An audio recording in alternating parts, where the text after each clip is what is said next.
For all mentors we secretly wish अब exam नहीं निकले उनका। You guys are the best talent. अब आप आगे यहाँ पे एवोल्यूशनरी अपनी जर्नी शुरू करो। One word that describes Roshan is the fact that he has been a fighter throughout his life. Starting से जो मेरा ये था कि कुछ बड़ा करना है, क्योंकि घर वालों की जैसी जर्नी थी तो मुझे लगा कि यार इनको है एक अच्छी लाइफ नहीं देनी है, एक बेस्ट लाइफ देनी है जो कि मैं दे सकूं जितना मेरे में कैपेबिलिटी है। 11th-12th में जोश में साइंस मैथ्स तो ले लिया था, बट आगे स्कोप क्या इसका कुछ आइडिया नहीं था। फिर सर ने बताया मुझे पूरा पिक्चर की देखो आईआईटी में से जाते हैं बीटेक वगैरह करते हैं, तब मुझे लगा कि इसको परस्यू करना चाहिए। His sisters have done very well in life. एक डॉक्टर हैं, दोनों डॉक्टर हैं, right? So not an easy thing to become a doctor. I think IAS से ज्यादा डिफिकल्टी है। तो कोटा में काफी ज्यादा स्टूडेंट है, और प्लस अगर कोई बच्चा 15, 16, 17 साल की उम्र में अगर इतना हार्डवर्क करना सीख जाता है, मेरे हिसाब से भले उसका आईआईटी जेईई या नीट वगैरह निकले ना निकले, लेकिन वो लाइफ में कभी अनसक्सेसफुल नहीं हो सकता। When you look back, things that your parents did जो आपको उस टाइम समझ नहीं आई बट आज आप उसकी वैल्यू रियलाइज करते हो। पापा जी ने कहा कि अभी तो तेरी एज है 21 साल और अभी अगर तू कमाने लग गया तो क्योंकि वो उस फेज से गुजर चुके हैं, उन्होंने बोला कि 5-6 साल बाद तुझे थोड़ा सा थकान महसूस हो जाएगी और फिर बाद में अगर प्रिपरेशन करने का सोचेगा तो फिर वो एनर्जी रहेगी नहीं। अभी तेरे में एनर्जी है तो उस एनर्जी को यूटिलाइज कर, क्योंकि मेरे पापा का भी सपना था वो भी गवर्नमेंट ऑफिसर बने, बट पैसा नहीं था ना, इसकी वजह से वो बन नहीं पाए, क्योंकि आगे की पढ़ाई को परस्यू करने के लिए, साथ में बच्चों को पालने के लिए पैसा चाहिए होता। तब फिर लगा कि नहीं भाई, आप भले आईआईटी से आए हो चाहे कहीं से भी आए हो, कोई फर्क नहीं पड़ता, ये एग्जाम है, इसको निकालना है तो इसके कुछ रूल्स एंड रेगुलेशंस हैं, कुछ कायदे हैं और कुछ स्ट्रेटेजी है, उसी को फॉलो करना होगा। तो जो आदमी पहाड़ तोड़ सकता है, हम तो फिर भी पढ़ाई कर रहे हैं यहाँ पे रूम में बैठ के, तो वो ज्यादा आसान है मेरे हिसाब से। क्योंकि दोस्तों की ट्यूनिंग ऐसी होती है, जब भी आप डिप्रेशन में हो दोस्तों को लग जाता है कि यार ये भी डिप्रेशन में है या इससे बात कर लेनी चाहिए, तो मैं बात कर लेता हूँ। कहते हैं ना कि अगर दिल खोल लिया होता यारों के साथ तो ना खोलना पड़ता औजारों के साथ, तो कुछ यही बात है। तो बस एक ही टाइम पास नहीं करना है, मेरा यही था कि समय को व्यर्थ नहीं करना है, क्योंकि जो समय को व्यर्थ करता है खुद व्यर्थ हो जाता है। सो रोशन, सबसे पहले तो कैसा लग रहा है? How is the feeling? बढ़िया लग रहा है, क्योंकि ये मेरा एम था कि यूपीएससी की लिस्ट में जो है नाम आए। जब रिजल्ट लिस्ट में नाम देखा तो काफी अच्छा लगा, घर पे भी बताया, घर वालों को भी बहुत अच्छा लगा। बहनें बहुत खुश थी कि लंबे टाइम से जो जर्नी चल रही थी उसको एक थोड़ा सा विराम जरूर मिला है, तो वही सुकून भरी, अब सुकून लग रहा है अच्छा खासा। Awesome awesome. सो अब एक अपना हम लोग अपना सीक्रेट वाला फंडा बताते हैं कि for all mentors we secretly wish कि अब एग्जाम नहीं निकले उनका ना, तो ये हमारा sort of but that was not the case with you. Like given कि रोशन की जो फाइट रही हुई है, I think everybody here including अस, हम लोग तो हैं, बाकी टीम भी, दे वांटेड कि हर हाल में इस बंदे का होना ही चाहिए, which is not true for other mentors. वो जैसे ही वो इस सिस्टम में आते हैं ना, उनका हो जाता है भाई अब नहीं, अब आपको, you guys are the best talent, अब आप आगे यहाँ पे एवोल्यूशनरी अपनी जर्नी शुरू करो, अब पीछे छोड़ दो, the past is past, right? But for you that was the case. So that's the thing, like one word that describes Roshan is the fact that he has been a fighter throughout his life. Comes from a very humble background, blue collar jobs में parents, and I think इससे ज्यादा success की बात इसके parents की है, जिन्होंने not just Roshan but even his sisters have done very well in life.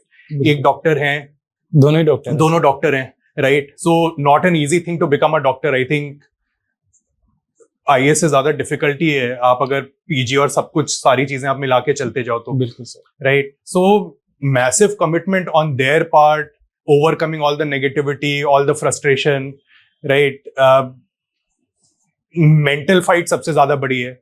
So Roshan, over to you. आप बताओ कि when you look back and थोड़ा सा चाइल्डहुड डेज या और थोड़ा पीछे जाते हो स्कूल के टाइम पे, things that your parents did जो आपको उस टाइम समझ नहीं आई बट आज आप उसकी वैल्यू रियलाइज करते हो, ऐसा बहुत होता है, बहुत बार होता है। हाँ, so some interesting bits around that. मुझे याद आ रहा है, मैं एक बार 5th क्लास में था, तो हमारा जो है सुबह स्कूल होता था 7 बजे, 7 से लेके 1 बजे तक। उस टाइम सर्दियों के दिन थे, तो 7 बजे हम उठे और फिर मम्मी ने बोला कि लो चलो ऐसा करते हैं, हमको स्टार्टिंग में दूध पिला के मम्मी और भेज देती थी स्कूल। तो फिर मैं शॉप पे गया, तो शॉप वाले से मैंने उधार लिया था पैसा, क्योंकि उस टाइम मम्मी को जो है डेली पेमेंट मिलता था, पापा का सैलरी फिक्स था कि मंथ एंड में आएगा, जबकि मम्मी का जो सैलरी था वो था कि डेली बेसिस पर आएगा। बट कुछ टाइम से उनका सैलरी आया नहीं था, तो फिर हमने क्या, ₹5 वाला जो दूध आता था उस टाइम, तो वो दूध मैंने उधारी पे लाया था। फिर वो लाके फिर मम्मी ने जो है दूध बना के फिर हमको पिला के भेजा था। तो एक वो दिन मैं याद करता हूँ जो मेरी ओल्डेस्ट मेमोरी है कि हाँ कि कैसे स्ट्रगल किया। फिर धीरे धीरे जो है पढ़ाई में अच्छा करते गए, है ना। बहनों का बड़ा साथ था और स्टार्टिंग से जो मेरा ये था कि कुछ बड़ा करना है, क्योंकि घर वालों की जैसी जर्नी थी तो मुझे लगा कि यार इनको है एक अच्छी लाइफ नहीं देनी है, एक बेस्ट लाइफ देनी है जो कि मैं दे सकूं जितना मेरे में कैपेबिलिटी है। तो शुरू से वही गोल था मेरा। फिर स्टार्टिंग से क्योंकि फाइनेंशियली दिक्कत थी तो सरकारी स्कूल से ही मैंने अपना जो है 8th अपना जो ग्रेजुएशन, हाँ, और साथ में जो अपना प्राइमरी अपर प्राइमरी सारी स्कूलिंग जो है मेरी सब गवर्नमेंट स्कूल से ही हुई। फिर धीरे धीरे IIT के बारे में पता लगा। कुछ एक अच्छे टीचर थे, भानु प्रकाश जी और शक्ति सर, तो इन्होंने मुझे IIT के बारे में बताया कि ऐसा भी कुछ होता है। क्योंकि 11th-12th में जोश में साइंस मैथ्स तो ले लिया था, बट आगे स्कोप क्या इसका कुछ आइडिया नहीं था। फिर सर ने बताया मुझे पूरा पिक्चर कि देखो IIT में ऐसे जाते हैं, बीटेक वगैरह करते हैं। तब मुझे लगा कि इसको परस्यू करना चाहिए। फिर एनी हाउ पैसे तैसे जोड़ के जो है मुझे कोटा भेजा गया। कोटा वाली जर्नी के पहले how did you come to the fact that पढ़ाई तो चाहे जितने भी स्ट्रगल आते जाए, मुझे पढ़ाई पे अपनी नब्ज नहीं छोड़नी है, राइट? ये realization was it driven by your parents या आपको खुद से ये समझ खुद से आ गई थी कि भाई चाहे जो भी होते जाए, मतलब मुझे कुछ और जॉब्स नहीं करनी या कुछ इस पढ़ाई जो है सेकेंडरी नहीं करनी है लाइफ में? ये रियलाइजेशन, ये चीज कभी दिमाग में? बिल्कुल, जब 14-15 साल का था तब मतलब स्टार्टिंग से गरीबी देखी है। उस टाइम एक ही एम था कि कुछ भी हो जाए गरीब नहीं रहना है, एटलीस्ट इतना कमा लो कि खुद का घर हो, है ना, मम्मी पापा जो है एक डिग्निफाइड लाइफ जी सके। स्टार्टिंग से मतलब शुरू से मेरा जो जब 14-15 साल का था तब यही एम था।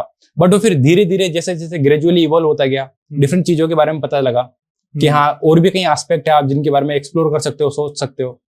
तो फिर धीरे धीरे जो है फिर यूपीएससी को एक्सप्लोर किया, फिर कोटा गया। तो ये सब बाद में जर्नी धीरे धीरे ऐड होती है, धीरे धीरे ऐड हो गई है।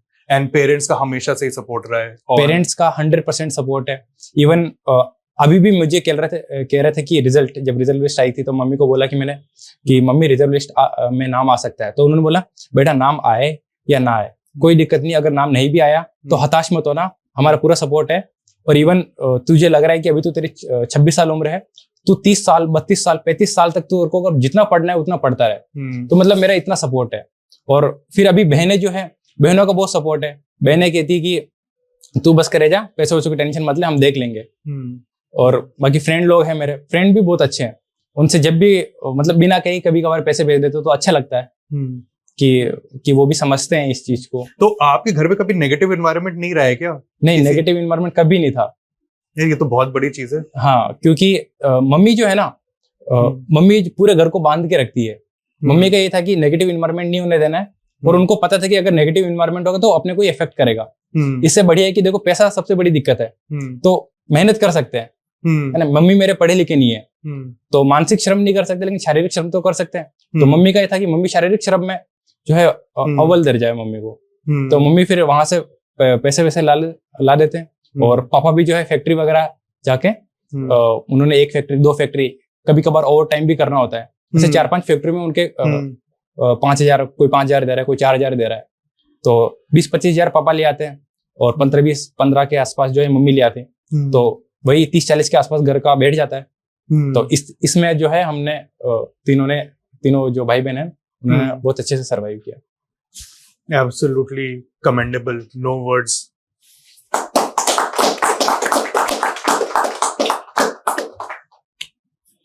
तो अब चलते हैं कोटा की जर्नी पे। जी सर। ठीक है। एंड कोटा का जैसे सब लोगों को पता ही है कि अगर आप थोड़ा सा भी डिसएडवांटेज बैकग्राउंड से आए होते हो तो फिर कोटा में वो डिसएडवांटेज डबल ट्रिपल हो जाता है। आप बाकियों को देखते हो, इतना ज्यादा प्रेशर होता है। How did you handle all of that pressure? सच्ची बताऊं तो स्टार्टिंग की 1 वीक तक मैंने जो प्रेशर था वो काफी ज्यादा लिया था। मैं गया, मुझे याद है कि मैं दिन में पहुंचा था कोटा और दिन में एडमिशन वगैरह हो गया मेरा कोचिंग में। और फिर जब मैंने वहां का कंपटीशन देखा कि इतने बड़े बड़े क्लासरूम्स, मैंने कभी इतने बड़े क्लासरूम्स देखे नहीं थे हमारे। तो मतलब वही कि 60-70 जने हो क्लास में, इतना मुझे हमें तो वो भी बहुत बड़ा लगता था, बट वहां पे देखा 250 लोग 300 लोग, तो काफी बड़ा वहां पे वो था क्लासरूम। फिर वहां पे जब टेस्ट वगैरह लिखा, तब स्टार्टिंग के 1 वीक तो मेरे को बुखार आ गया कि यार इन बच्चों के साथ मैं कॉम्पीट कैसे करूंगा क्योंकि हमारा तो ऐसा था कि यार 60-70 बच्चे हैं, उनमें दूसरा तीसरा स्थान आ गया, इतना ही था, क्योंकि वही छोटे तालाब के मेंढक थे। फिर वहां पे जाके लगा कि यार 7000 बच्चे पेपर लिख रहे हैं। पहले दिमाग में ये भी नहीं था कि 7000 बच्चे एक साथ पेपर लिख रहे हैं तो फिर वहां पे फिर जो है बच्चों के साथ कॉम्पीट करना थोड़ा चैलेंजिंग था, but anyhow cope up किया, मेहनत किया, हार्डवर्क किया। कोई क्वेश्चन नहीं आ रहा तो किसी फ्रेंड से पूछा, फ्रेंड ने नहीं बताया तो सर से पूछा। तो वहां पे भी मेरे कुछ अच्छे दोस्त बने, अंकित जांगीर नाम है उसका, जो फ्रेंड मेरी बहुत हेल्प करता था पढ़ाई में। तो हम दोनों ही एक दूसरे से कहते कि मैथ्स में तुझे डाउट है तो केमिस्ट्री में मुझे डाउट है, तो दोनों एक दूसरे की मदद कर देते थे। तो इस तरीके से जो है पढ़ाई को भी बैलेंस रखा, और कभी अगर कुछ ज्यादा प्रेशर आ जाए तो मेरी बहन भी मेरे साथ कोटा रह के तैयारी की। तो मेंटल वो तो लेट आई थी ना, फर्स्ट ईयर में। हाँ, मैं जब गया था तब दीदी मेरे साथ थे। अच्छा, ठीक। हाँ, क्योंकि पैसे भी बचाने थे कि दोनों को एक साथ रख देते। तो मेंटल प्रेशर नहीं था। दीदी मेरा जो है उनको लग जाता है, बड़ी बहन जो होती है वो माँ समान होती है, तो उनको लग जाता है कि अभी थोड़ा प्रेशर ले रहा है, या कोई टेस्ट अगर खराब गया तो मैं थोड़ा सा प्रेशर में आ जाता हूँ कि यार टेस्ट अच्छा होना चाहिए था। बट मेरे दीदी हैंडल कर लेते उस चीज को। तो दीदी बताते हैं कि देखो चलता रहता है ये, है ना, अभी ये पेपर खराब हुआ है, तेरे हाथ में अगला है, तू उस अगले पे फोकस कर बहुत अच्छे से, और इस पेपर में जहां जहां गलती हुई है उनको नोट कर और कोशिश करके अगली बार रिपीट ना हो। बट जो भी आप अगले से अगला पेपर देते जाओ, अपना बेस्ट वर्जन होना चाहिए। और फिर कोटा में फिर वही कई सारे डिस्ट्रैक्शंस भी है। तो डिस्ट्रैक्शन जैसे कि कोई बच्चे होते हैं जो गलत पथ पे चले जाते हैं, या कुछ लव अफेयर में उलझ जाते हैं बच्चे, या कुछ मेंटल प्रेशर हैंडल नहीं कर पाते हैं तो कोई सुसाइड भी कर लेते हैं। तो ऐसे इवेंट्स होते हैं, बट मेरे साथ ऐसा नहीं था, दीदी साथ में थे तो वो हैंडल हो जाता था। तो आप एडवाइस करोगे Kota, like do you feel cost benefit analysis में कोटा ऊपर आता है, या it's something that you would advice? मैं हाईली रिकमेंड करूंगा, क्योंकि भले ही क्योंकि भले ही इसके नेगेटिव एस्पेक्ट है, बट पॉजिटिव एस्पेक्ट भी खूब है। क्योंकि जो पढ़ाई का एनवायरनमेंट कोटा देता है, मुझे नहीं लगता शायद ही कहीं पे ऐसा एनवायरनमेंट मैंने देखा है। इवन दिल्ली में भी जो स्टूडेंट है वो कोटा की तुलना में काफी कम है। तो कोटा में काफी ज्यादा स्टूडेंट है, और प्लस अगर कोई बच्चा 15, 16, 17 साल की उम्र में अगर इतना हार्डवर्क करना सीख जाता है, तो मेरे हिसाब से भले उसका IIT JEE या नीट वगैरह निकले या ना निकले, लेकिन वो लाइफ में कभी अनसक्सेसफुल नहीं हो सकता। तो ये बात तो बिल्कुल रीइटरेटिंग दिस फैक्ट कि हार्डवर्क आप करना सीख जाते हो तो वो एक हैबिट की तरह है। अगर उसका इमीडिएट रिजल्ट नहीं मिला है तो कहीं ना कहीं आपको आगे वो फिलॉसफी जरूर काम आती है। बिल्कुल, वो पूरा रिगर जो है वो इट कम्स बैक, राइट। तो कोटा की ये जर्नी रही, एंड देन IIT धनबाद, ठीक है। तो एक प्रेशर सिचुएशन से एक और प्रेशर सिचुएशन, पूरा प्रेशर हैंडलिंग वाले गेम चलते आ रहा है ये, राइट। तो IIT Dhanbad was more relax than Kota, या IIT धनबाद जो है वो कोटा से भी एक लेवल ऊपर था? ये बताओ आप। कॉलेज रिलैक्स था, क्योंकि कॉलेज में जब स्टार्टिंग में गए तब सबने कहा कि भाई कॉलेज चले जाओ, कॉलेज में पढ़ना लिखना कुछ नहीं होता है। तो मैं तो यही सोच के खुश था कि हाँ चलो ठीक है, IITian भी बन गए और बढ़िया से BTech भी हो जाएगी और इतना पढ़ना लिखना भी नहीं पड़ेगा, तो भाई जिंदगी सेट है पूरी। फिर गए वहां पे, तो स्टार्टिंग के कुछ जो दिन थे वो थोड़े रिलैक्स में थे, बट फिर मीडियम को कोप अप करना, मेरा हिंदी था, वहां पे सारा इंग्लिश में पढ़ाया जाता।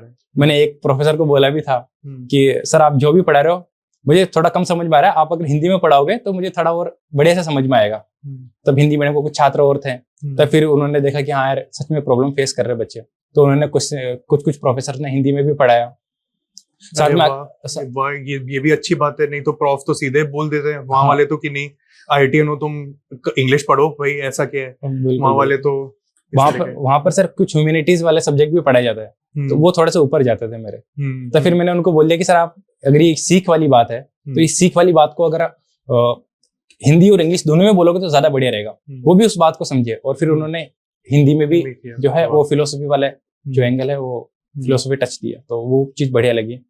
दूसरा है कि वहाँ पे स्पोर्ट्स फैसिलिटी भी काफी है, और मैं स्पोर्ट्स में स्टार्टिंग से ही एक्टिव था, तो वहाँ पे स्पोर्ट्स फैसिलिटी, स्पोर्ट्स एक्टिविटी में भी एनरोल्ड। कौन सा स्पोर्ट्स खेलते हो आप? मेरा हॉकी था सर। हॉकी? और बढ़िया खेल लेते हो? हाँ, फर्स्ट ईयर सेकंड ईयर में मैंने क्रिकेट ज्वाइन किया था क्योंकि हॉकी की फैसिलिटी वहां पे थी नहीं। बट मैं और नेशनल, इंटर आईटी खेला हुआ है? हाँ मैं नेशनल प्लेयर था सर हॉकी में। तो मैंने देखा कि यार अपना जो यार हॉकी तुमने नेशनल खेला हुआ है? हाँ जी, अरे वाह। मेरा अंडर 14 था। अच्छा, अंडर 4, बट उसके बाद फिर कोटा एंड हाँ, उसके बाद फिर कोटा, फिर पढ़ाई में कुछ ज्यादा हो गया कि भाई अब पढ़ना है, तो खेल वेल खूब लिया, अब पढ़ो। परफेक्ट। अब आते हैं यूपीएससी की जर्नी पे। तो कब यूपीएससी के बारे में कब सुना? आईटी धनबाद में? हाँ, आईटी धनबाद में सुना यूपीएससी के बारे में। इससे पहले मुझे कुछ भी नहीं पता था। कॉलेज में मेरे 2 दोस्त हैं, कृष्णकांत और अक्षत कुटिया। इन दोनों ने मुझे यूपीएससी के बारे में बताया कि यार ये भी कुछ एग्जाम होता है। उस टाइम टीना डाबी मैम ने टॉप किया था, तो चारों तरफ था कि यार एक लड़की है, उन्होंने टॉप किया है, और बहुत ही मतलब प्रेस्टिजियस माहौल था कॉलेज में भी कि चलो यार, क्योंकि यूपीएससी फ्रेटर्निटी कॉलेज में भी जो सीनियर्स है वो भी प्रिपेयर करते हैं, उन्होंने भी बताया था कि ऐसा कुछ एग्जाम होता है। तब हमें लगा कि यार हमें भी देना चाहिए, बट उस टाइम कुछ प्रिपरेशन वगैरह नहीं कर रहे थे। तो प्रिपरेशन का ख्याल आया फाइनल ईयर में, जब प्लेसमेंट वगैरह सब हो गए थे, पूरा फ्री थे, और अब ये था कि अब भाई आगे क्या करना है।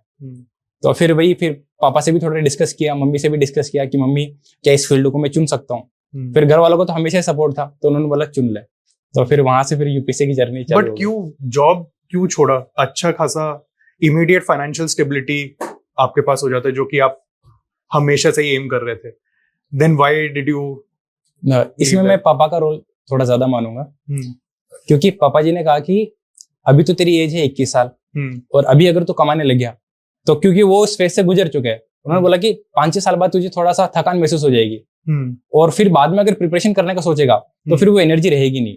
अभी तेरे में एनर्जी है, उस एनर्जी को यूटिलाइज कर। क्योंकि मेरे पापा का भी सपना था वो भी गवर्नमेंट ऑफिसर बने, बट पैसा नहीं था ना, तो इसकी वजह से वो बन नहीं पाए, क्योंकि आगे की पढ़ाई को परस्यू करने के लिए, साथ में बच्चों को पालने के लिए पैसा चाहिए होता है। तो फिर पापा ने पढ़ाई और पैसों में से फिर बाद में पैसा चुना कि यार ये उनको ये वाली इनसाइट्स कैसे हैं? कि बिल्कुल सही बात बोलिए, आपका अगर पढ़ाई वाला जोन एक बार टूट जाए, वो मुश्किल ही होता है वापस आना बहुत। आप जॉब में एक बार चले जाते हो तो आपका पढ़ाई वाला मोमेंटम और जो तैयारी वाला जो पूरा सिस्टम होता है वो सब आपका ब्रेक ही हो जाता है। बिल्कुल राइट। तो ये वाली बातें उनको पास ऐसा क्या एक्सपोजर था जिससे उनको ये वाली चीजें पता है? पापा मेरे पढ़े लिखे हैं, और उन्होंने एमए इंग्लिश में किया है अपने टाइम में। अरे वाह। और उनका रेलवे में जॉब भी आया था, बट फिर वहां पे फिर डॉक्यूमेंट वेरिफिकेशन में फाइनली वो बाहर निकाल दिए गए। तो उनका वही फाइनल स्टेज वही था पढ़ाई का।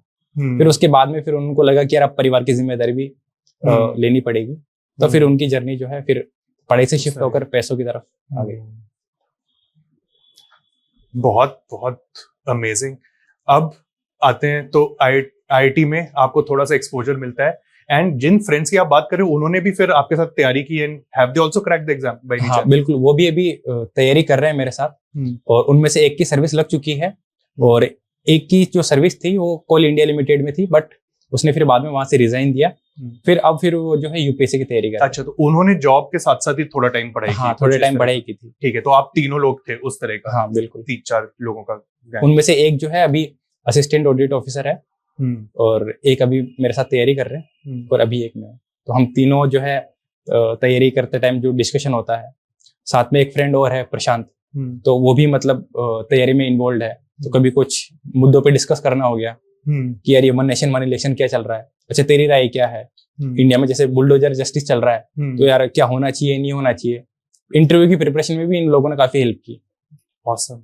सो क्लियर है कि रोशन ने बिल्कुल एक his heart was always in the right place, and इसके लिए फिर सारे दरवाजे खुलते ही गए हैं। एवरीबडी ही हैज मेट, उन सब लोगों ने हेल्प करने का ट्राई किया है, and we come across people who are negative, who will always tell कि भाई हमें जो भी मिला है ना उसने हमें एक हमारा खराब ही चाहा है या हमारा कुछ डिसएडवांटेज ही क्रिएट किया है। But you look at Roshan story and that is not the case at all, right? He himself has been a very positive person, and everybody else that he has met कुछ ना कुछ positive contribute करके ही रोशन की life में गया, preparation journey में भी, almost all the journeys में गया हुआ है, राइट? अब हिंदी वाला डिसएडवांटेज आप कैसे ओवरकम कर रहे हो? सारे बच्चों को यही सुनना है कि ये जो इंग्लिश हिंदी वाला डिवाइड यूपीएससी में एग्जिस्ट करता है, ठीक है, how did you cope up with this? सबसे पहले तो मेंटली प्रिपेयर करना कि टॉप 100 में एक ही बच्चा होता है जो हिंदी का होता है या 2 बच्चे होते हैं इस तरह का, तो यहाँ पे मेरा चांस है भी, स्कोप है भी, ये सब दिमाग में थॉट्स आते थे। आप क्या करते थे? आप इस चीज को कैसे देखते हो? ये पूरा angle, the idea that English वाला जो प्रेप है वो उन लोगों का बहुत ही एडवांस चल रहा होगा, हम लोग जो है वो प्रॉब्ली 1-2 लेवल पीछे का, हमारा मटीरियल ही 1-2 लेवल पीछे का है, फॉरगेट अबाउट प्रिपरेशन। तो ये सब जब थॉट्स आ रहे हैं दिमाग में, आपको डबल वर्क करना पड़ रहा है या ट्रिपल वर्क करना पड़ रहा है, ये how did you create clarity with respect to this? Material का इश्यू तो है, इस बात को तो मानना पड़ेगा, बट इंग्लिश में भी जो मटेरियल है, आप मतलब क्योंकि मैं इंग्लिश में कंफर्टेबल था तो मैं कभी न्यूज़पेपर पढ़ लिया, है ना। इसके अलावा हिंदी में मैगजीन आती है जो कि एसेंशियल है। इसके अलावा कुछ कोचिंग भी मटेरियल प्रोवाइड करवाती है, तो वहां से मैंने मटेरियल लिया और फिर उसी को मैं अपडेट करता गया, है ना। कभी न्यूज़पेपर में अगर कुछ बेस्ट केस स्टडी दिख गया, कुछ एग्जाम्पल बढ़िया दिख गए, तो उसी को अपने नोट्स में धीरे धीरे ऐड करता गया। इसके अलावा जो टेस्ट सीरीज होती है वो हिंदी और इंग्लिश दोनों में आती है, तो टेस्ट सीरीज के लेवल पे इतना डिस्क्रिमिनेशन नहीं है, मैं ये कहूंगा। तो फिर वहां से मुझे हेल्प मिल गया, टेस्ट सीरीज से थोड़ी मदद ले ली, कौन कौन से अच्छे पॉइंट्स लिख सकता हूँ, तो वहां से फिर मुझे कंटेंट के लेवल पे इतनी समस्या देखने को नहीं मिली। बट जो है कि 100 के अंदर कभी 1 आता है, कभी 2 आते हैं, कभी आते भी नहीं है, बट वो समस्या तो है। बट धीरे धीरे मुझे लगता है कि अब जैसे कि जो मर्ज हो रहा है, यूपीएससी भी चाह रही है कि जो डिफरेंट जो लैंग्वेज है उनको भी प्रमोट किया जाए, तो वो कहीं ना कहीं थोड़ा इस बात को भी देख रहे हैं, मुझे लगता है।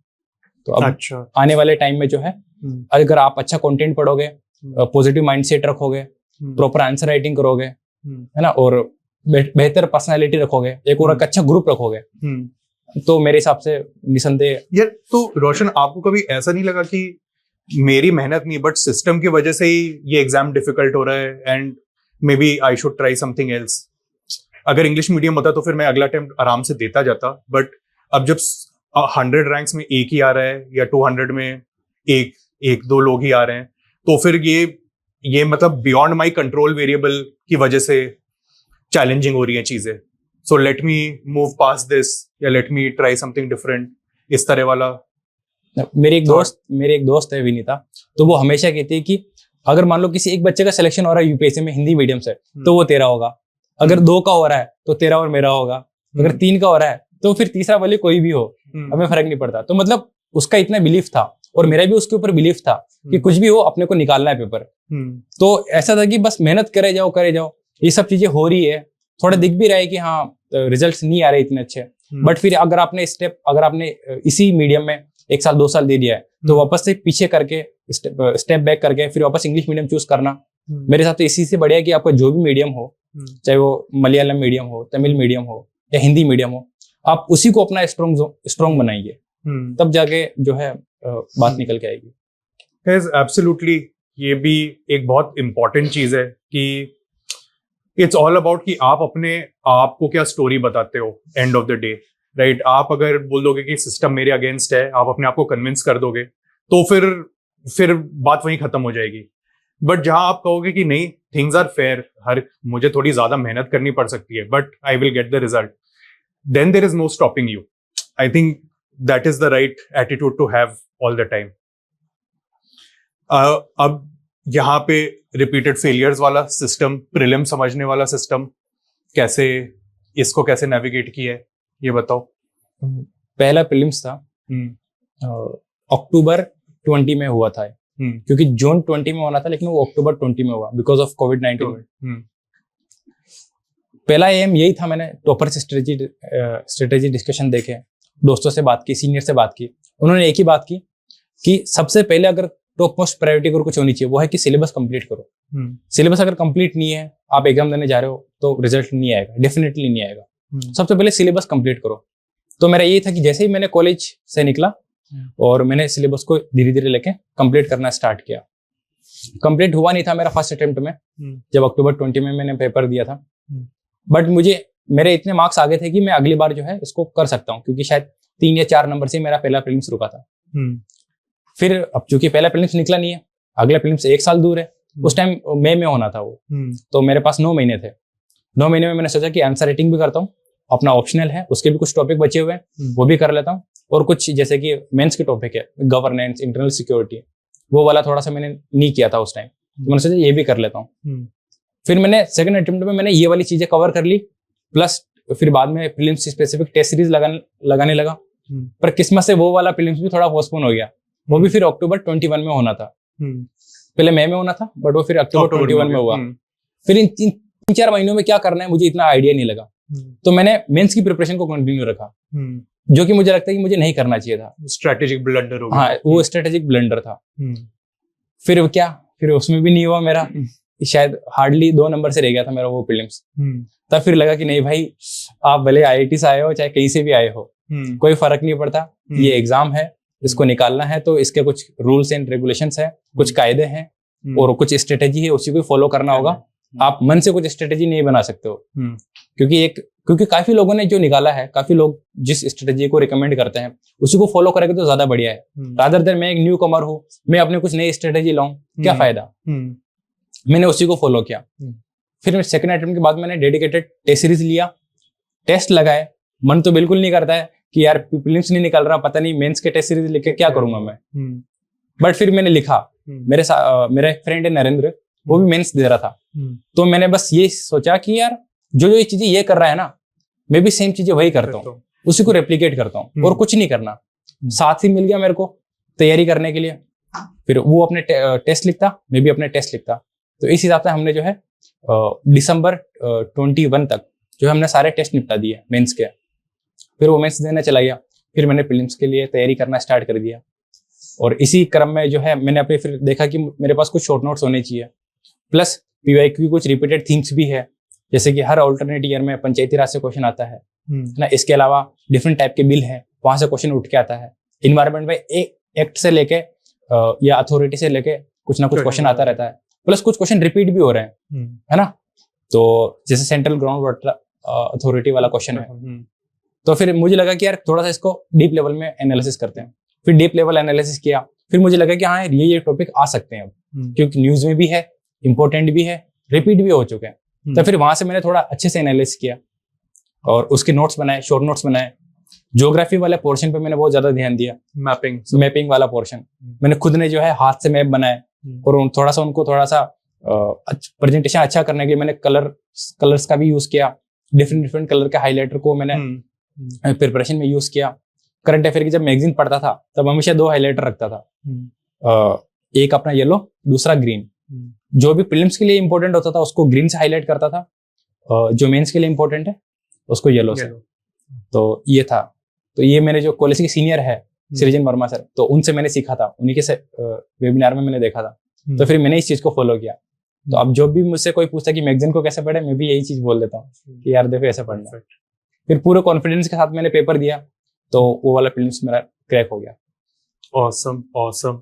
अच्छा, अब जब आप सिविल्स डेली में आए हो एंड आपने यहाँ पे भी मेंस वाला सारा देखा कि बैकएंड सिस्टम, मार्किंग सिस्टम, सारी चीजें, तो इससे did you see a paradigm shift in your answers? आपको इससे कुछ बेनिफिट हुआ? ये वाली चीजें जो जितनी भी यहाँ पे हम लोग टेक्निक्स की बातें करते हैं, उन सब सारी चीजों को, were you familiar with these things पहले से भी?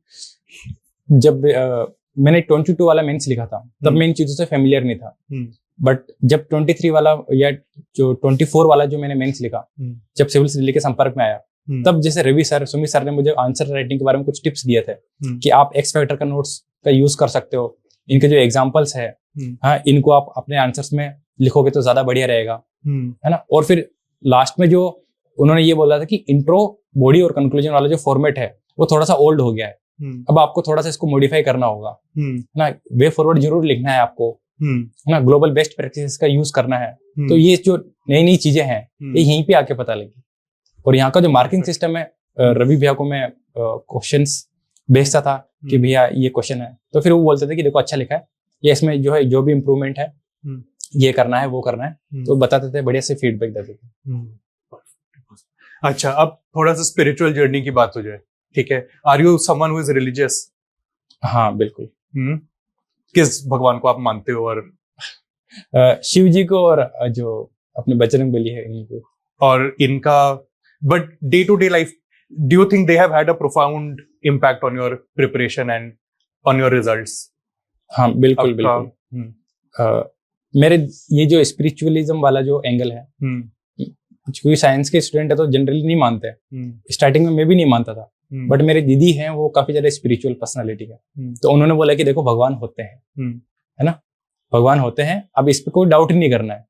अब जब भगवान होते हैं तो फिर इन्होंने मुझे जैसे कि बोला कि जब भी एग्जाम देने जाए तो एक बार माता रानी को याद कर लेना, बजरंग बली को, शिव जी को याद कर लेना, और कभी कभी मान लो कभी अगर कुछ फ्री टाइम हो तो कुछ आरती वगैरह सुन लेना। तो ये सब चीजें जो है मैं तो ये सब करते हो आप फ्री टाइम में? हाँ बिल्कुल, डेफिनेटली करता हूँ।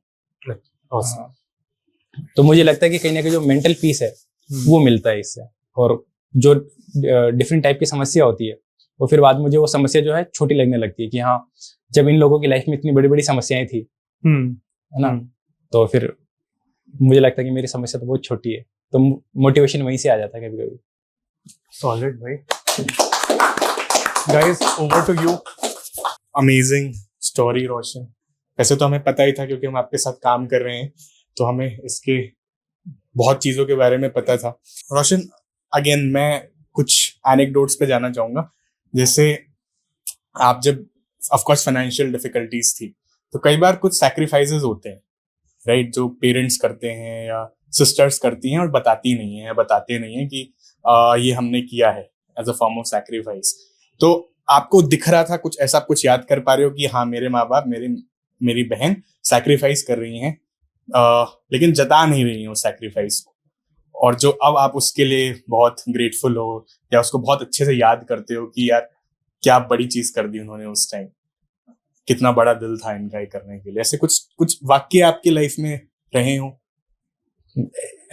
ऐसा कुछ पर्टिकुलर इंसिडेंट तो याद नहीं आ रहा, but day to day life में आप देखते हो कि जो मतलब मम्मी का है, पापा का है, कई बार ऐसा हुआ कि पापा ने जो है डिफरेंट जैसे कि बच्चों पर ध्यान देना है, तो इन चीजों में जो है कभी कभार पापा की फैक्ट्री भी छूट गई थी, बट वो पापा हमको बताते नहीं थे।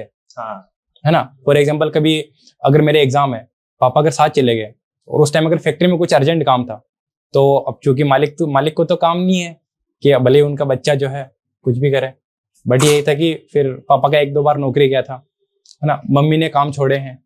अब मम्मी जब भी काम छोड़ते तो रिग्रेट करते हैं, बोले कि यार यदि अगर आज मैं काम पे चली जाती तो फिर जो है घर में 500 रुपये आ जाते हैं।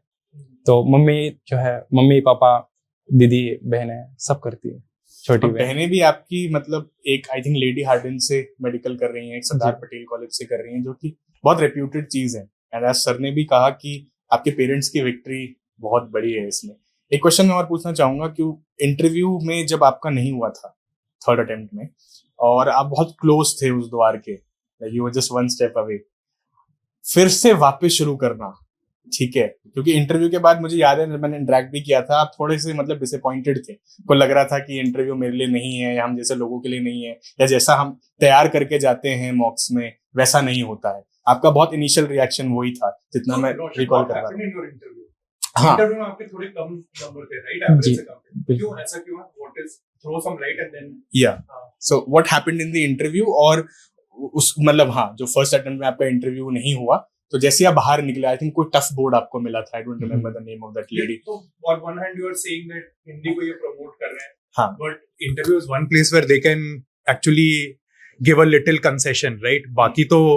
बाकी में तो किसी का कुछ रोल ही नहीं है, तो अगर वहां पे भी आपको कंसेशन नहीं मिल रहा है, so for everybody's knowledge I think Roshan scored below the average marks that have happened in the interviews, right. तो एक्चुअली हुआ क्या था वहां पे? How would you analyse your interview in hindsight? यहाँ पर अगर मैं संस्था को ब्लेम करूं तो मैं बचे जाऊंगा कि हाँ यार मेरे में कोई कमी नहीं है, संस्था में कमी है, बट ऐसा कुछ नहीं है। जब 22 का इंटरव्यू दिया तो इंटरव्यू उन्होंने स्टार्टिंग में 1-2 सवाल पूछे थे, मैंने बढ़िया से आंसर दिए थे, बट फिर ऐसा होता है कि उन्होंने कुछ सिचुएशनल क्वेश्चंस पूछे थे जिसमें मैं घबरा गया था, नो डाउट। और जैसे मैं बाहर निकला मुझे ये लग गया कि यार उस सिचुएशनल क्वेश्चन में मुझे अच्छे से जवाब देना चाहिए था। उसमें मेरी जो पर्सनैलिटी है वो एक सबमिसिव पर्सनैलिटी, ऐसा है कि अगर इसको कुछ पॉलिटिकल प्रेशर आया कहीं से तो ये घबरा जाएगा। और नो डाउट कि मैं एडमिट करता हूँ कि मेरा इंटरव्यू जो है मेरे कारण ही खराब हुआ था, इसमें संस्था का कोई दोष नहीं है। रोशन है नहीं, सबमिसिव तो कहीं से भी नहीं है, आई क्लियर कर रहा हूं माइक पे। रोशन बिल्कुल वो 22 के इंटरव्यू में था। फिर जब 23 का इंटरव्यू दिया तब इन चीज़ों पे मैंने काम किया। साकिब भैया ने भी मेरी पर्सनैलिटी डेवलपमेंट के लिए काफ़ी काम किया, इंपॉर्टेंट करंट अफेयर के बारे में बताना, साथ में आपका व्यू क्या होना चाहिए, अगर कोई अधिकारी है, IAS IPS ऑफिसर है, तो वो क्या सोचेगा, उसकी टॉप प्रायोरिटी क्या होगी, है ना। तो वो वाली चीज़ें मैंने इनसे सीखी है, तो फिर वो इंटरव्यू में काफ़ी ज़्यादा हेल्प की मेरे। रवि, आप कुछ पूछना चाहेंगे? तो अभी आपका मैंने पूरा सुना, जो भी आपने जर्नी बताई, और आपने जो अपना एक्सपीरियंस बताया, काफी आपने सकारात्मक व्यक्तित्व अपना बताया। मतलब आपके जो भी एक्सपीरियंसेस, जो भी लोग मिले, सारा पॉजिटिव था। ऐसा नहीं है कि उसमें कुछ नेगेटिव नहीं हुआ होगा। और पोस्ट पैंडेमिक आप देख रहे होगे कि जो अभी के एस्पिरेंट हैं, जो आपके अंडर भी हैं, उनको भी काफी नेगेटिविटी मिल रही होगी। तो ऐसे बच्चों के लिए आप क्या बोलना चाहोगे कि वो कैसे इस नकारात्मकता को हटा के एक सकारात्मक व्यक्तित्व ले आए? हाँ, मतलब आपके वातावरण में भी बहुत नकारात्मकता है, अपने अंदर भी आ रही है। तो आपने जिस तरीके से बताया काफी सकारात्मक था वो, मैं बहुत ध्यान से सुन रहा था उस चीज को।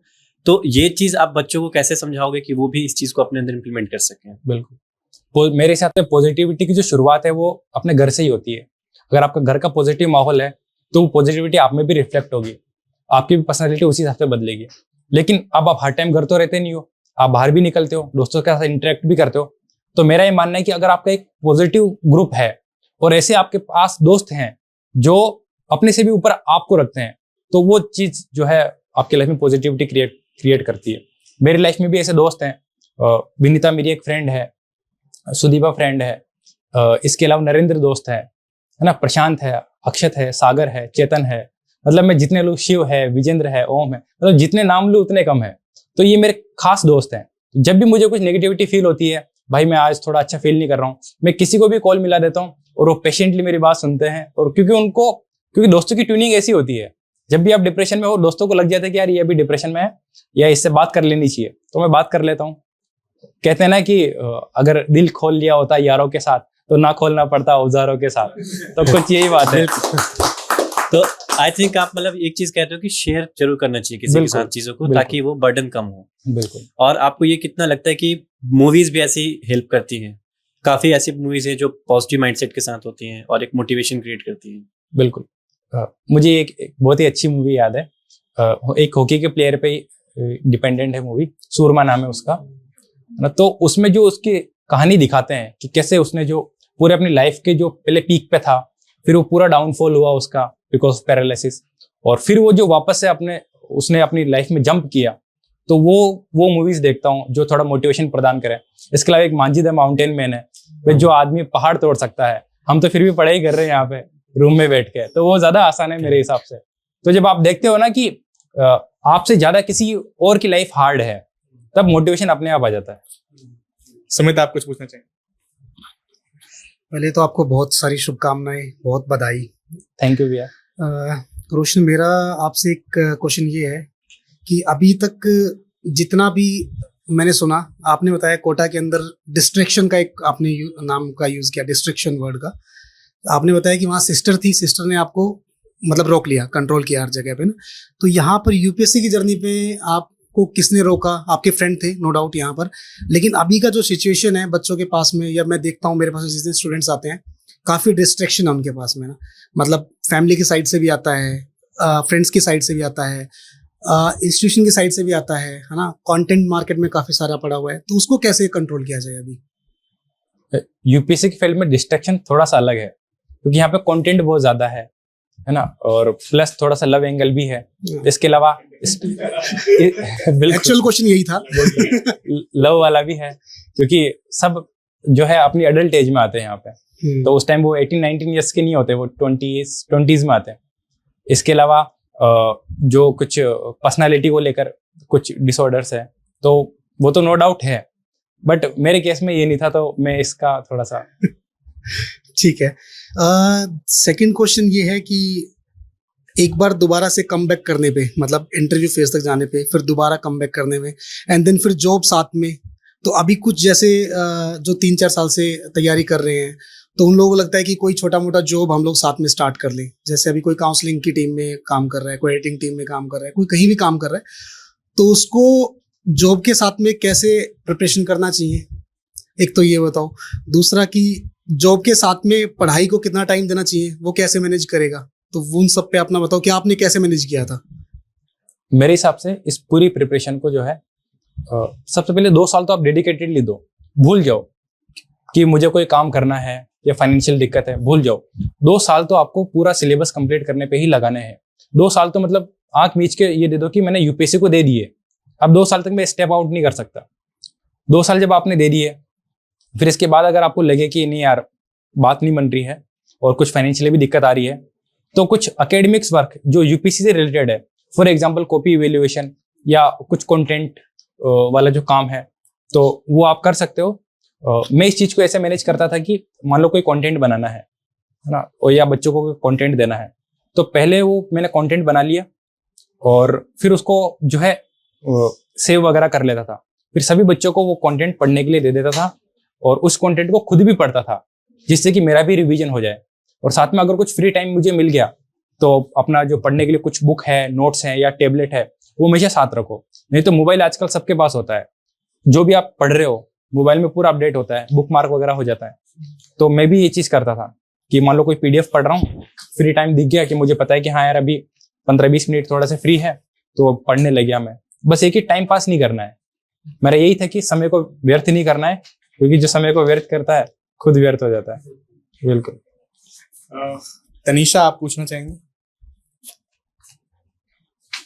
First of all, congratulations. Thank you Tanisha.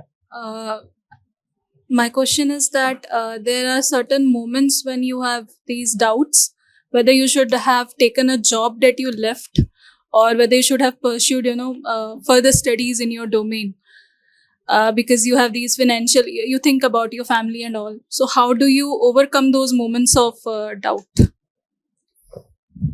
Family की तरफ से सपोर्ट था मुझे मेनली, तो क्योंकि जो पापा थे, पापा ने बोला कि अगर आपको करना है, और क्योंकि पापा को पूरा भरोसा था कि अगर मेहनत के साथ करेंगे तो नो डाउट कोई भी हार्ड से हार्ड भी एग्जाम हो वो निकल जाएगा।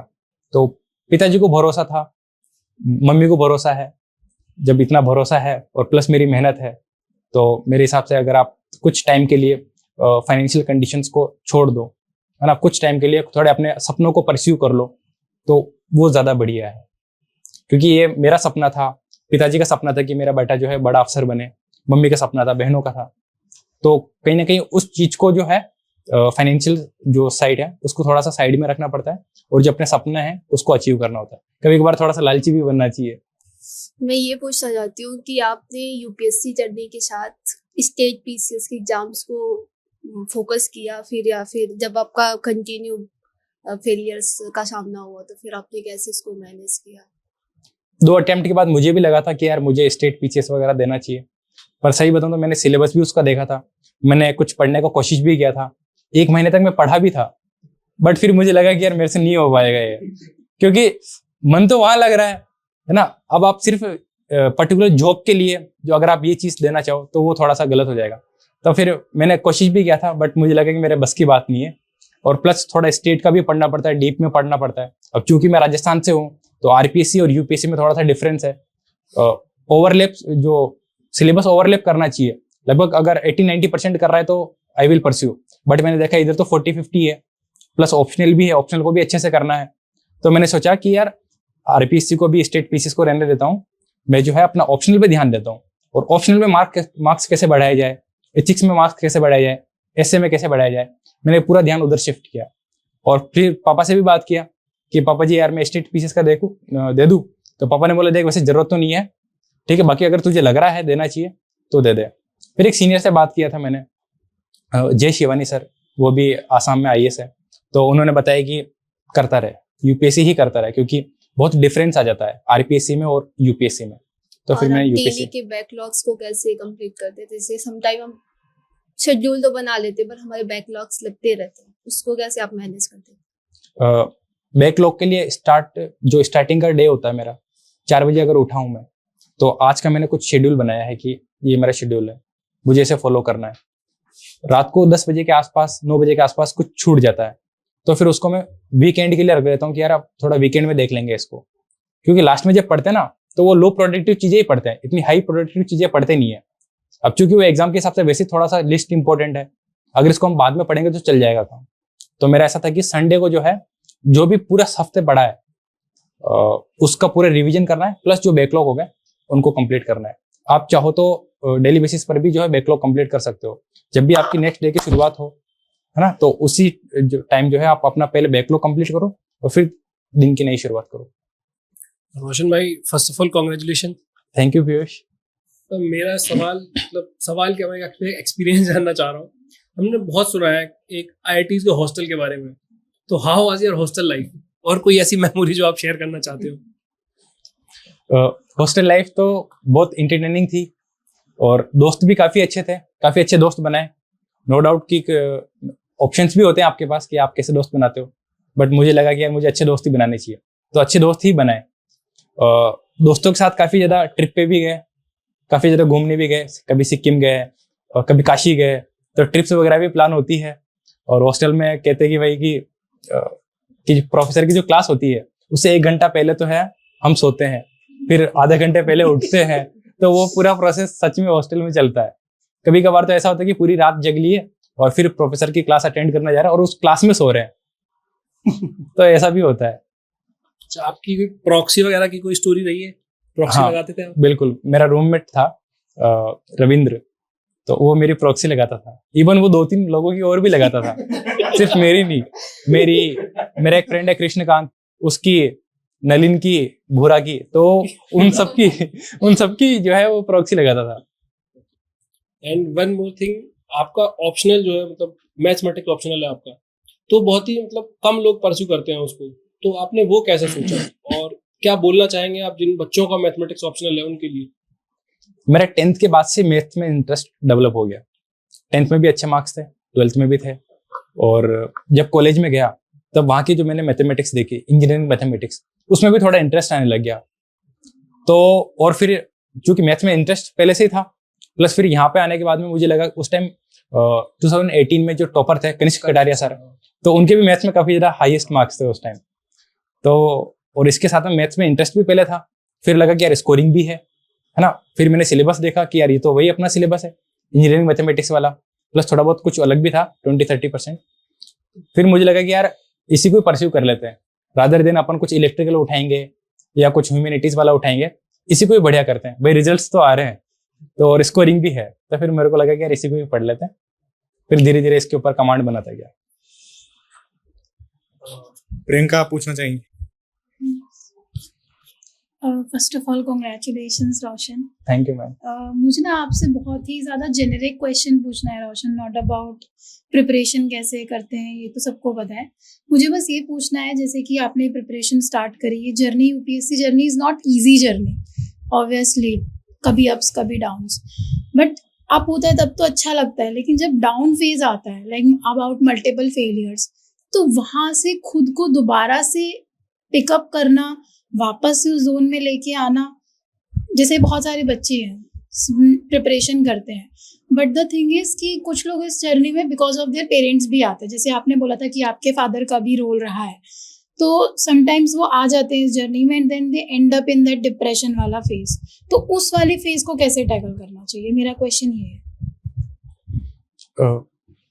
जो भी, जिसको भी आप मानते हो कि वो भी उसी फेज से गुजर चुका है या वो मैच्योर पर्सनालिटी वाला व्यक्तित्व रखता है, उससे अगर बात कर ली जाए तो मेरे हिसाब से इससे बढ़िया चीज कुछ नहीं है।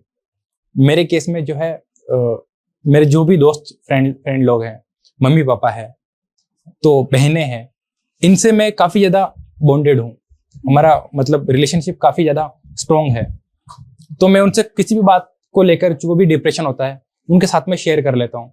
नहीं तो जब मुझे लगता है कि यार छोटा मोटा डिप्रेशन है, तो यूट्यूब पे कभी कभार कुछ संदीप माहेश्वरी सर के कुछ वीडियो वगैरह देख लिए, तो ये भी होता है।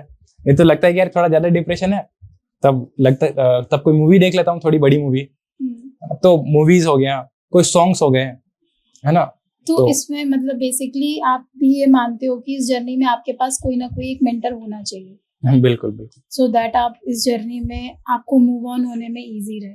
बिल्कुल, अगर आपके पास मेंटोर है तो बहुत अच्छी बात, बिल्कुल बेटी होना चाहिए।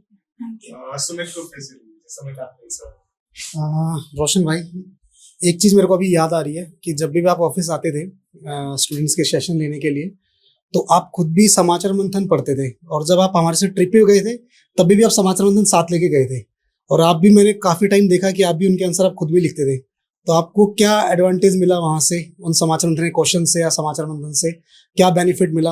आप थोड़ा सा अभी बच्चों को बताओ। ये समाचार मंथन के टेस्ट लिखने से ऐसा है कि स्टैटिक के साथ में करंट अफेयर भी अच्छे से रिवाइज हो जाता है, प्लस जो करंट अफेयर के जो टॉपिक्स हैं वो काफी अच्छे सिलेक्टेड किए हुए हैं, जो अपने सिलेबस से लिंक्ड है, वही टॉपिक्स उसमें है, और साथ में एनालिसिस बहुत अच्छे से दे रखा है, तो उस लेवल पे काफी ज्यादा मदद मिलती है।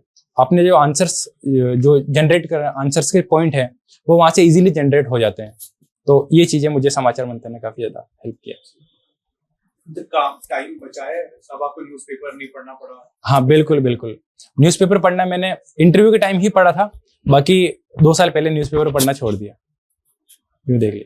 थैंक यू एवरीवन, बहुत शानदार सेशन था, एक्सेप्शनल था। रोशन, बहुत हम्बलिंग स्टोरी है आपकी, मतलब जो भी सुनेगा इस बैकग्राउंड से आप आ रहे हैं और आपने इतनी मेहनत की है। आप, मैं जैसा हमेशा कहता हूँ, आपके परिवार की, आपके पेरेंट्स की सबसे ज्यादा बड़ी विक्ट्री है। वो नहीं होते तो आप और आपकी बहनें आज सक्सेसफुल नहीं होती।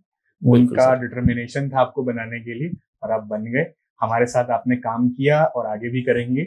बहुत हमें अच्छा लगा एज कलीग्स कि आपकी एक रैंक आई, और सर जैसा कहते हैं, हम सर सबके लिए ऐसा नहीं सोचते हैं, सिर्फ आपके लिए ही हम सब दिल से प्रे कर रहे थे कि आपकी रैंक आए, और हमें बहुत अच्छा लगा।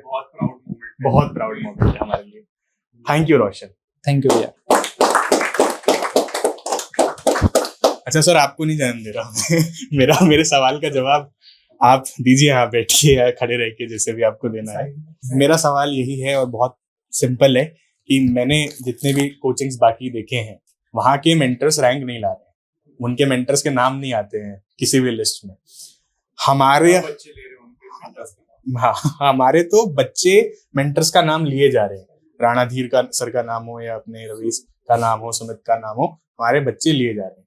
ठीक है, बैक टू बैक, और रोशन के भी लेंगे आगे। ठीक है, तो हम ऐसा क्या एक्सेप्शनल कर रहे हैं with respect to our mentorship? और जब हम हायर करते हैं, जब आप हायर करते हो मेंटर्स फॉर दिस इंस्टीट्यूट, तो हमारे क्या बेंचमार्क्स हैं कि भाई ये तो नॉन नेगोशिएबल ही है? अरे बाबा, ये तो सीक्रेट सॉस है।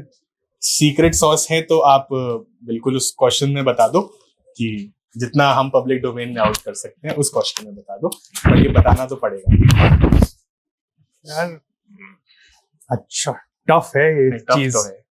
हाँ, सो यही फंड है सकेत कि Civils Daily is a very special place, and यहाँ पे टैलेंट कॉन्सेंट्रेशन एक्सेप्शनली हाई है। ओवर द इयर्स एक लेवल हम लोग, we are always stretching our boundaries, and हमारा पूरा मिशन स्टेटमेंट भी यही है कि आपको एग्जाम निकालने के लिए जो मैच्योरिटी चाहिए, उसके लिए आपको 3 से 4 साल लग रहे हैं वो मैच्योरिटी आने में, एग्जाम की समझ, एंड देन अकेडमिकली भी अपने आप को पुश करने में। We want to push that timeline to 1.5-2 years, right, उससे भी नीचे।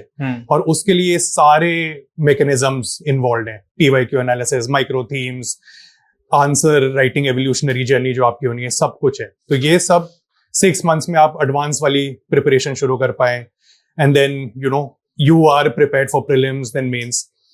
तो that mission itself attracts like the best people. Yeah. जिन लोगों के 2-3 साल लगे हैं, जो बहुत स्मार्ट लोग हैं, when they look back and they say that हाँ, अगर मैंने ये चीजें डिफरेंटली की होती, I would have been there in the, मुझे ये चीजें पहले पता होती, I would have been there in my first attempt itself. Right. तो we are always looking for इस तरह के nuances जब भी हम लोगों से बात कर रहे होते हैं, इंटरव्यूज कर रहे होते हैं, कि उनमें second aspect is of course mentoring. ऐसी चीज है कि आप में एम्पैथी होना बहुत जरूरी है। तो आप खुद भी अप्स एंड डाउन से अगर नहीं गुजरे हो ना, आप अच्छे मेंटर नहीं बन सकते, चाहे आपने इंटरव्यू भी दिया हो, राइट। आपका इंटरव्यू हो सकता है because you have an excellent memory and you had all the right approaches to get to, but that doesn't mean that you will automatically become a good mentor.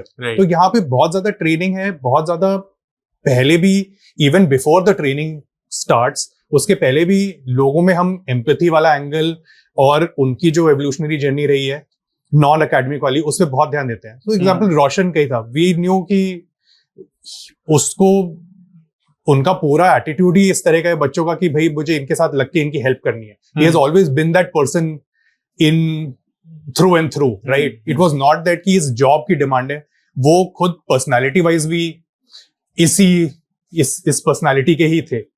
So that's what we are looking for कि आप बंदे दूसरी तरफ के हो, दूसरे तरह के हो, but because mentorship demands you to be a certain way, तो आप अपने आप को मोल्ड कर रहे हो. All that doesn't work.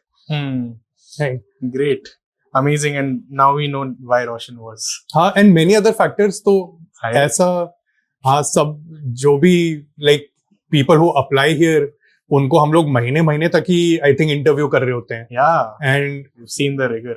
in the last 1.5 to 2 years, I don't think I've seen anyone apply who hasn't cleared prelims या जिनका कुछ. I think वो everybody here knows that अगर वो लोग खुद मेंटर बन सकते हैं, they are top of the line, only then are they applying here. Of course, काफी simplify कर दिया जितना public domain में आउट हो सकता था. Yeah. Thank you so much for doing that. And yes, Roshan was a good hire, अगर मैं वो कहूँ. और Roshan, we are so proud of you once again. Thank you everyone.